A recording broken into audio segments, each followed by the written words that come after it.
Definite integration से लिए गए इस क्वेश्चन को सोल्व करेंगे। क्वेश्चन किस तरह का है? क्वेश्चन के अंदर जो फंक्शन है वो किस तरह का फंक्शन है? ग्रेटेस्ट इंटीजर फंक्शन है, क्योंकि बॉक्स के अंदर दिया हुआ ना एक्स और एक्स क्यूब, तो इस तरह से जो फंक्शन हो गया वो ग्रेटेस्ट इंटीजर फंक्शन हो गया। तो इसको इंटीग्रेट करना है हमें। तो ग्रेटेस्ट इंटीजर फंक्शन को किस तरह से इंटीग्रेट करेंगे ये सीख लेते हैं आज। 3e-1 अपॉन e, इसको इंटीग्रेट करना है 1 से लेकर 2 तक। एक्स स्क्वायर, बॉक्स के अंदर ये एक्स है, फिर प्लस है, ये एक्स क्यूब है, ये dx हो गया। इसको अपने इंटीग्रेट करना है। तो ग्रेटेस्ट इंटीजर फंक्शन का बेसिक आपको पता होना चाहिए, है ना, किस तरह से काम करता है। मैं यहाँ पर थोड़ा सा आपको ब्रीफ दे देता हूँ। मान लीजिए y is equal to function x हमारे पास इस तरह का है ना।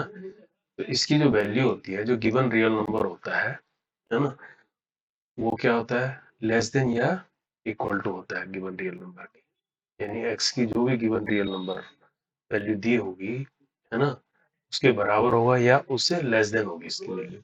अब इसको समझना हो तो थोड़ा कैसे समझेंगे, है ना, ये तो अलजेब्रिक है, आपको मैथमेटिकली मैं समझाऊं। मान लीजिए आपके पास ये वैल्यू है 2.3, है ना, ये है आपका फंक्शन है। तो इसका रिजल्ट है यानी y है, वो हमेशा 2 आएगा, राउंड फिगर में आएगा और डाउन साइड आएगा, यानी 2 डाउन साइड है ना, 2.3। मान लीजिए 2.8 ही ले लूं मैं, तब भी इसकी वैल्यू क्या आनी चाहिए? 2 आनी चाहिए। 2.9 लूंगा तब भी जो है मेरे पास 2 ही आना चाहिए आंसर, है ना। अगर खाली 2 होता तो भी 2 ही होता। समझ रहे हो इसमें? मान ली 3.6 की बात करूं मैं, तो लोअर साइड अब क्या है? 3 है, अब 3 आंसर होगा। इस तरह से ये काम करता है, ठीक है। ग्रेटेस्ट इंटीजर इस तरह से काम करता है। लोअर साइड वाली वैल्यू जो है उसकी, राउंड फिगर में जो इंटीजर होता है वो उसका आंसर होता है। अब ठीक यहाँ पर समझे, यहाँ पर जो देखो जो इंटीग्रेशन हो रहा है ये किसका हो रहा है ना। पूरा फंक्शन क्या है अपने आप में? ग्रेटेस्ट इंटीजर फंक्शन है, और किसके रेस्पेक्ट में हो रहा है? एक्स के रेस्पेक्ट में हो रहा है। ये dx लिखा है ना, dx का मतलब ये इंटीग्रेशन हो रहा है एक्स के रेस्पेक्ट में। तो इसका मतलब जो लिमिट दी है वो किसकी दी है? एक्स की, है ना। एक्स के रेस्पेक्ट में लिमिट दी है 1 से लेकर 2 तक, यानी हर वैल्यू एक्स स्क्वायर, ये एक्स बॉक्स के अंदर जो एक्स है बॉक्स में, ये सब कैसे चेंज हो रहा है? 1 से लेकर 2 के बीच चेंज हो रहा है, इस लिमिट में चेंज हो रहा है ये, है ना। तो हम ये देखेंगे, अगर खाली इसकी बात करेंगे एक्स की, ये मैं कह रहा हूँ कहाँ से कहाँ तक चेंज हो रहा है? 1 से लेकर 2 तक, यानी इधर 1 है इधर 2 है ना। तो इसकी जो वैल्यू आएगी, है ना, 1 और 2 के बीच से कौन सा राउंड इंटीजर आएगा?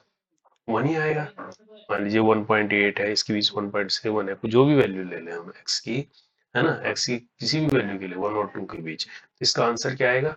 1 आएगा। क्योंकि हम जैसे यहाँ देखो, हमने 2.3 का आंसर भी 2 आया, 2.8 का आंसर भी 2 आएगा, इसी तरह से यहाँ पर 1.8 का आंसर भी मेरे पास क्या आएगा? 1 ही आएगा। 1.9 होगा तो भी इसका आंसर 1 ही आएगा, है ना। 1.1 होगा तो भी इसका आंसर 1 ही होगा नहीं होगा। तो इसका मतलब 1 और 2 के बीच की जो भी वैल्यू होंगी, है ना, उसका आंसर 1 होगा। तो कहने का मतलब ये हो गया, क्लियर ये हो गया, क्यों हुआ 1 आंसर? क्योंकि लिमिट दी है 1 से लेकर 2 तक, इसके बीच ही वेरी कर रहा है ना ये। तो इसका मतलब रूट एक्स, ये सॉरी, बॉक्स के जो अंदर एक्स है इसकी वैल्यू होगी 1, और दिस लिमिट 1 to 2। तो हम इसको पहले सोल्व कर लेते हैं। इससे क्या हो जाएगा? क्वेश्चन 3e-1 अपॉन e है ना ये। अब इस क्वेश्चन को हम ऐसे लिख सकते हैं, एक्स स्क्वायर, इसकी वैल्यू तो 1 हो गई, तो e की पावर 1 हो गई है ना। और अलग से स्क्वायर ऐसे लिख सकते हैं बॉक्स के अंदर। अभी इसको नहीं छेड़ते क्योंकि एक्स क्यूब है, यहाँ पर तो एक्स 1 से 2 तक वेरी हो रहा है तो 1 आ रहा है यहाँ पर, लेकिन यहाँ तो जो वेरिएशन क्या हो रहा है? एक्स क्यूब है। एक बार एक्स क्यूब 1 से लेकर 8 तक चला जाएगा ये, है ना। 2 को 3 टाइम्स मल्टीप्लाई करेंगे 8 आ जाएगा वैल्यू, तो इसलिए इसको अभी एज इट इज रखते हैं। ये क्वेश्चन कैसा हो गया?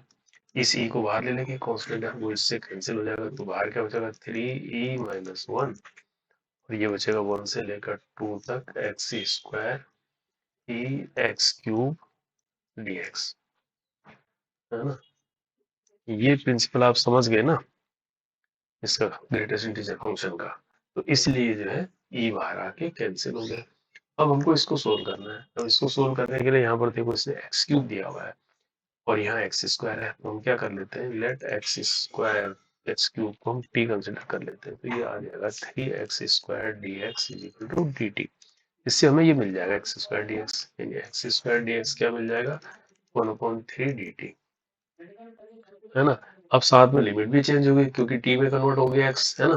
तो इसकी लोअर लिमिट 1 तो 1 ही रहेगी, एक्स क्यूब जब रखेंगे, और अपर लिमिट 2 को 3 टाइम्स मल्टीप्लाई करेंगे तो क्या हो जाएगा, 8 हो जाएगा। तो इसका मतलब ये क्वेश्चन इस तरह का बन जाएगा, टी में अगर कन्वर्ट करके लिमिट होगी 1 से लेकर 8 तक, और ये हो जाएगा क्या, एक्स स्क्वायर डी एक्स तो हो गया 1/3 dt, है ना।